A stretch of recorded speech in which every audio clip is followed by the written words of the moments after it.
Hello YouTube, Steven here with Rabbit Hobbies. In today's video, I'm going to teach you how to oil wash for beginners. I'll let you know everything you need to get started, how to do it, and show you some examples of what you can achieve with this technique. This is something that you can use to panel line Battletech miniatures easily, to add contrast to your miniatures, and for weathering. Many people are unsure about what exactly oil washing is, how it works, or why it's way better than normal acrylic washes. Back in the day in the Warhammer community, we used to joke that Devlin Mud and Agrax Earthshade was liquid talent. Oil wash, though, is low-key that good, and I'm going to show you why. You may never want to use Nuln Oil or Agrax Earthshade again.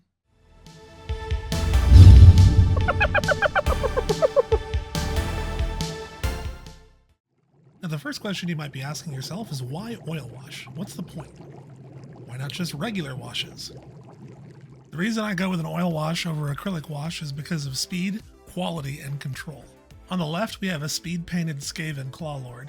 In the middle, we have my Imperial Assassin, which was more of a display piece. On the right, we have a Griffin that I painted in panel line with oil wash. I'll be oil washing all of these Battlemechs as I show you how to do this process. Don't be intimidated. Once you know how to do this method, you'll find it easier than acrylic washes. Let's take a closer look at the quality example. In this example, the oil wash was used to define the shadows. It also lined the separation between shapes. It also did not darken down the model like an acrylic wash would have if I have done an all-over wash. You see, oil washes can be removed, and they have a long working time, so you can make adjustments to the model, unlike acrylic washes, which dry relatively quickly. Here I'm using mineral spirits or white spirits to remove excess wash and bring back my highlights on the surface. This Skaven Clawlord was speed painted along with the rest of the Vermintide box. If you want to see how fast these guys were painted, take a look in the video description below. I'll have a link to that video. Take a look here at the finished model. You can see how it looks. For how quickly this was painted, I think this would look great on the tabletop. I used a burnt umber oil wash on this model, and that oil wash did a lot of heavy lifting. Oil wash is something that allows you to get through your pile of potential faster. That army that you've been meaning to paint, maybe you have a company or a battalion for Battletech that you're working on, and you're just struggling to make a dent. Oil washing is my secret to how I paint so quickly while still maintaining a high quality. Now this last example before the tutorial just highlights control. The panel lines on this Battletech miniature were done with an oil wash. The way that this gives you better control is the fact that you can remove it from anywhere you don't want it after the fact. With an acrylic wash, once it's dry, and often it can leave these stains or tide marks on the model that are absolutely unwanted when you're trying to do clean panel lines. Here are some examples of what I mean by tide marks. On this Warhammer miniature, you can see tide marks here and all over here. This gives you an unwanted stark edge between where the wash ends and the paint underneath begins. This can happen when you're trying to selectively paint your wash into areas and it overflows over the lip of what you're painting. In this Battlemech example, you can see how either a wash or a speed paint was applied all over and ended up with pooling. When applying an acrylic wash, you have to make sure that you dab off the excess, and if you don't babysit it, you can end up with it pooling in areas that you don't want it, leading to ugly and unrealistic stains on the model. Okay, so we know that oil washing is good, but what supplies do I need to get started? Well, first and most important, you just need some oil paint. You can go with either expensive artist oils or even just very cheap introductory oil paints. What you do not want is water mixable oil paints. These just do not have the kind of properties we're looking for in our application. To get started and get a nice variety of colors, I got a package of Castle Art oil paints. These are pretty much the bottom of the barrel cheapest oil paints you can get. And to be honest, they do an okay job. Now they don't have the same kind of pigment density that you get from a true artist oil color. Now this Winton here is an intermediate paint, and it's a slight step up in quality. But for just army painting, they're a good starting point. For thinning, you're going to want some odorless mineral spirits. These may be called white spirits in your area. One bottle of this stuff has lasted me for ages. Now for oil washing, I don't use my expensive paint brushes. I use these really cheap classroom sets that you can get on Amazon. I got this 126 piece set for only $9.99. If you have some old brushes that are not holding a tip very well and the bristles are falling out, those are prime candidates. Now these classroom sets here are just kind of crap. The bristles don't hold a point very well. You can tell they're really cheaply made. But you don't need precision when you're doing an all-over oil wash. The trick is in removing the wash and not applying the wash. So really it doesn't matter if your brushes are cheap, flimsy pieces of crap. That's what you want. So the dollar store, whatever clearance deals that you can find, any brush will do the job. So I don't really worry about these getting too beat up. I use them a few times and then move on. After the oil wash is dried, you need something to clean it up. For this, I like to use cheap makeup sponges. These are very smooth and hold up really well. When I first started out, I used Q-tips, but I like these way better. You see, the problem with Q-tips is they have these little tiny fine hairs all over them. And these tiny fine hairs can actually come off and get stuck on your model. And it looks really bad if you varnished over it and then discover you gotta pull it off, so don't use these ain't fam. Now for dispensing the mineral spirits and for mixing in my little containers, I like to use these little pipettes. Now, I'm a science teacher, this is something I'm familiar with as a classroom supply. And you can pick up a 100-piece set of these for $5.99 or a 300-piece set of these for $9.99. Here I have a wash that I prepared about a week ago. I can go in here with a pipette, stir it back up and mix it together, and this remains usable for quite a while. These little condiment containers I like for mixing things like pigments and oil wash. I've used pastels and crushed them up and used them as weathering powder. And you can get these in bulk from a restaurant supply company, or you can pick them up off Amazon. Links to all the supplies here are going to be in the video description. Lastly, you need some kind of varnish, and you probably already have one. I like to use these Liquitex matte and high gloss varnishes. Using rattle can varnish is just as fine. I like to apply mine with an airbrush, but I also have great success applying these with a normal brush. Next, we gotta get our models to the stage where we're ready to do the oil wash. For me, this is the last step, so I get everything else ready first. In my last video, I used Silly Putty to create a camouflage pattern on some Battlemechs. Now they were looking pretty good, but they still had a few more steps before I could oil wash them. My goal for these Urbies was to get them done as fast as I could. So for some quick and dirty highlights, I used olive flesh to do an all-over dry brush to tie together the green and the brown. Just to add some quick highlights and not have to go in and edge highlight everything. And this will make a nice neutral highlight color. These Urbies are going to be used as like the op4 for some intro games. There aren't a lot of reasons I could ever think about wanting to take an Urbie. I mean, they're adorable, don't get me wrong, but they're absolute trash. Alright, so here's how my Urbies are looking after that dry brush. Not going to win any painting awards, but they look pretty good for how quick they painted up. Next, I painted all the metal pieces on the Urbies. I did this in a solid color using Vallejo Air Color Aluminum. Now, since I already had the paint out of my palette, I decided to do all the metallics for the other two lances I was painting. Alright, so the Urbies have their canopies painted, their metallics are done, and their bases are ready to go. My other two lances are painted up. They're ready for some shading and some panel lining. These guys I painted up a lot more carefully and used a lot more traditional methods like edge highlighting and dry brushing.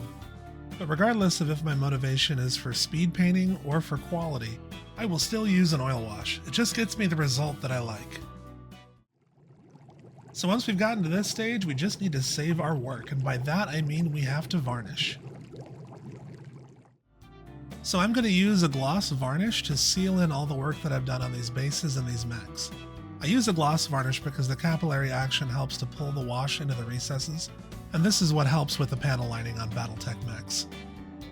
Now this awesome here is looking pretty darn good, but I'd like to darken down in between the panels and really define their shapes, and get a result more like what we have on this griffin here, where you can see the firm black line on each panel.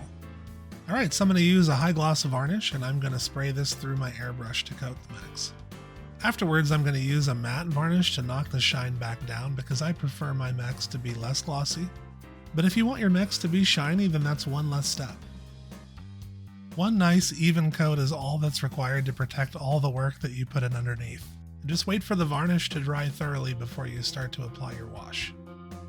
You can think of this as kind of saving your progress. And you can always use mineral spirits to go back to this point. Okay, so I've got my oil wash supplies and I'm ready to go. But how do I do this right and not screw this up? Don't be scared, homie. You will not screw this up. So I'll start out by setting out my Battlemechs. And on these Battlemechs, I'm going to test out 4 different concentrations of wash using both black and burnt umber. That way you can see the effect of different levels of dilution. So I've got my mineral spirits handy. And I've gotten them put into this eyedropper bottle just for ease of use. But you can go direct from your larger bottle and just use the pipettes if that's easier. So here I'm using Ivory Black and Burnt Umber, both by Winsor & Newton Artist Oil Colors.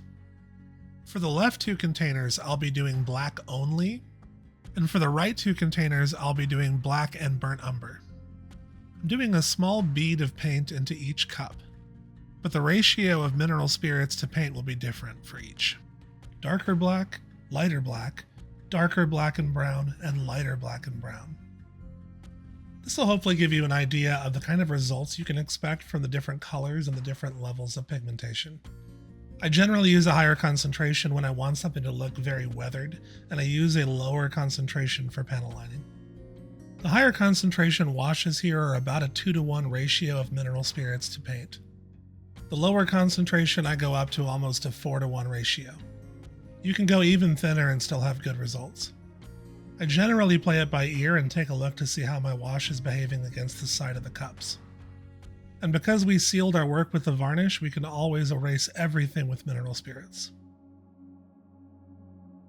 On these herbies, I'm just going to spread the wash all over the model from top to bottom. You may be worried that you're going to ruin the model at this step, but do not be. You just got to trust the process. It's going to look ugly before it looks good.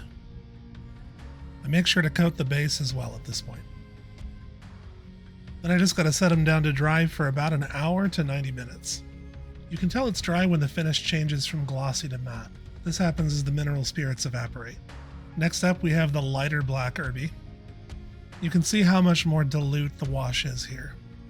It runs into the cracks and the crevices on the model using the capillary action, but it doesn't stay as much on the raised surfaces.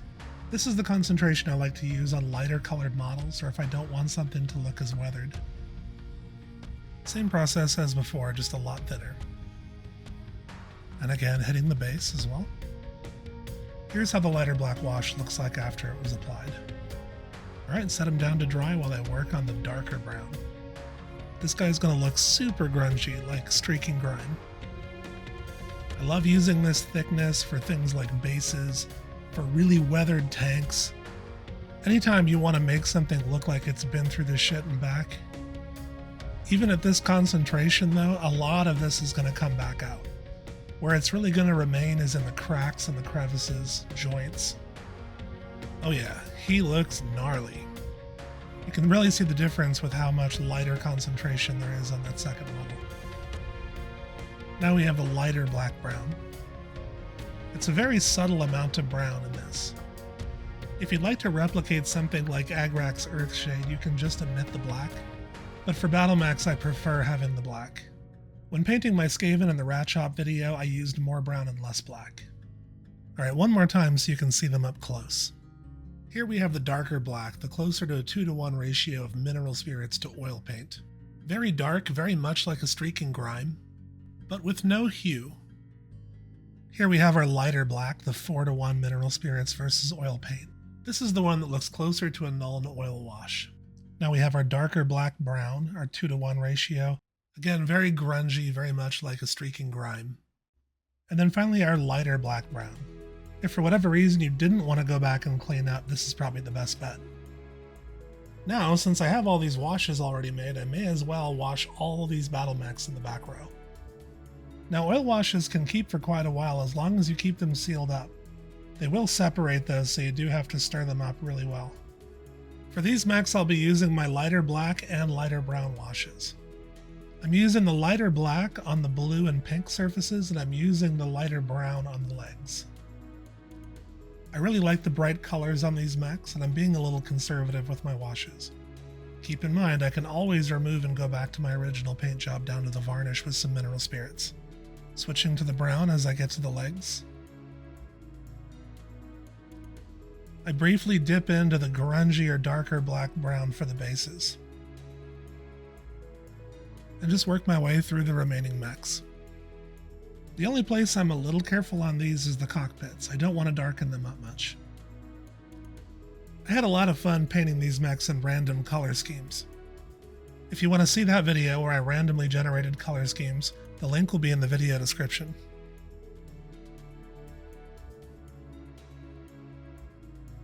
I figured the awesome would be a perfect time to show you how the capillary action works with these washes. Capillary action is the process of a liquid flowing in a narrow space without the assistance of external forces like gravity. You can see how the moment I touch my brush to the model, the wash flows into the recesses. Mineral spirits have a very low surface tension, being a nonpolar fluid. Normal acrylic washes like Nuln Oil or Agrax Earthshade are water-based, and water has a very high surface tension in comparison. This is partly what contributes to the pooling that can happen. Additives are added to those washes to allow them to flow more freely and to reduce the surface tension, but in my opinion, nothing works quite as well as an oil wash or enamel wash. Now for these Battemechs, my goal is not so much weathering, it's more just the panel lining and shading. I kind of have them all dressed up for parade. The only place where I go truly heavy on the wash is on the base. Now all the cracks and crevices are way more defined, but it'll look even better after cleanup. Finally, I went ahead and washed my 3rd Lance, my 13th Legion of Vega. This lance consists of a Commando, a Wolverine, a Battlemaster, and a Catapult. The Wolverine I had oil washed in a previous video. Now these guys I'm really going for upper level tabletop quality. So these guys were carefully edge highlighted and I took my time. Whereas the Urbies I blasted out in about 20 minutes. 1 hour later. Once the wash was dry, it was time to whip out the makeup sponges and the mineral spirits. Let's take a look and see how they look when they're dry. So first up, we have our ultra grungy black. This was our 2-to-1 ratio darker black. Here we have our 4-to-1 ratio lighter black. Our 2-to-1 ratio darker black brown. If you're going for like a grim dark style, you might not even want to clean this up. And then we have our lighter 4-to-1 ratio black brown. Much more subtle. Time to break out the mineral spirits again and get out our makeup sponges. Put a drop or two of mineral spirits on the makeup sponge and then gently wipe away at the model. There's something really satisfying to me about this step. One thing I'm sure you're noticing at this point is how well this takes the paint back to its original state. These sponges only get the upper surfaces, so you get the nice highlighting effect of it and keep the recessed shading. But if you really wanted to clear it all the way back to the beginning, you could use a soft toothbrush and really scrub this thing all the way back to how it looked before the oil wash was applied. Here you can see how even the most grungy Battlemech gets restored to a much different state with the mineral spirits. You just have so much control over this. With this subtractive process, you really can take off whatever you want and leave the rest, and get the look that you're really looking for. Now, I should have been more careful around his head because at that point I screwed up. I popped his antenna right off his head. Bruh. I knew I was playing with fire with these thin 3D printed antennas. Anyways, show must go on. Just gotta make sure I don't lose the darn thing. First I'll finish cleaning them up, and then it's time to break out the glue. Super fiddly part, so I was kind of unsure whether or not I'd be able to fix this. But I gotta say, even though resin 3D prints are fragile, they do take super glue like champs. I was surprised how quickly and how strongly this dried. Almost good as new. Alright, finishing them up much more carefully around the antenna, back to the assembly line and cleaning up the last remaining Urbie. And now they're all good. Quick glance to show you how they look. I'll have better close-ups at the end of the video. These guys are looking pretty good for tabletop quality, which is great considering how fast they were to paint. This is why I love using oil washes when I speed paint. You get a lot of bang for your buck as far as time investment. Now for something different, I'm going to show you the cleanup process on something that was way more carefully painted. Here we have the awesome that I showed you before. This one was edge highlighted, shaded with my airbrush, and you may have thought that it looked pretty good to begin with. But I feel like it was a little flat. When you compare them side by side, you really see the difference between the two.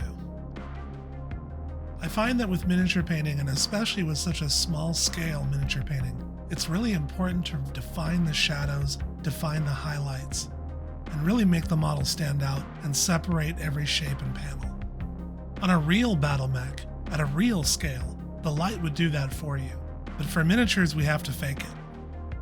and an oil wash does such a great job of giving that definition. But you have so much more control than a traditional acrylic wash, and it's much less tedious than going in and trying to pan align each line by hand. Whether you're trying to just shade up from a black undercoat, or if you're going in with like a Gundam pen, oil washing is the perfect mix of speed and quality. I went ahead and did the same cleanup treatment on my Thunderbolt and also the Locust. Now the more mineral spirits you use, the more the oil will come off. If you want a dark, grungy, more weathered look, use less mineral spirits or even use just the sponge. Finally, I worked on my Legion of Vega. I love this process on a bright color like this. You get to see that intense red come back into being, while at the same time you see those dark shadows remain. I hope that this video has shown you some of the value that oil washing has. Whether you're an experienced painter or just a beginner, I feel like there's something for everybody out of this. If your goal is to become a top-tier display painter, this is another excellent tool for your arsenal. And if your goal is just to get more mechs on the tabletop fast, I feel like this is the best way to do that without compromising quality. Alright, now with that, the Rat Pack is done. Alright, so the last step is a final coat of varnish to seal in your work and prevent any oil from rubbing off. You can do this with a paintbrush, with a rattle can, or with an airbrush, it doesn't matter. You can use gloss, satin, or matte varnish. But do not skip this step. These mechs are designed to be played on the tabletop, they're meant to be handled. You don't want this rubbing off on your fingers. Now I choose to do this with an airbrush, and that's because I think the airbrush is actually the most economical method. See, time is money, and doing this with a brush takes forever. And rattle cans get expensive, they don't last too long if you're painting lots of figures, and you don't have the same level of control as you do with an airbrush. But I can hear some of you saying, but Rabbit, airbrushes are expensive. To a point. Yeah, if you want an airbrush that can do pinpoint detail work, then yes, they get expensive. But here's a pro tip. You don't need that fancy airbrush just for base coating and varnishing. You can get a built-in compressor and airbrush combo for dirt cheap nowadays. For the price of 4 or 5 rattle cans, you can get an airbrush that can prime, base coat, and varnish for days. And in the end, that's going to save you money and get you better results. If you want an example of what I mean and maybe you want to purchase something, I'm going to have a link in the video description. Another thing to keep in mind to save money when you're looking at an airbrush is don't buy a bespoke hobby compressor or a miniature painting air compressor. These things are crazy expensive for what they give you. The compressor that I'm using is from California Air Tools. It has a massive tank. It was relatively inexpensive, and it's also cheap to maintain as well. The hobby tax is real, and you can pay through the nose for an air compressor. Don't. Alright, time to let these guys dry, and then they're ready for the tabletop. Alright, now for some close-ups.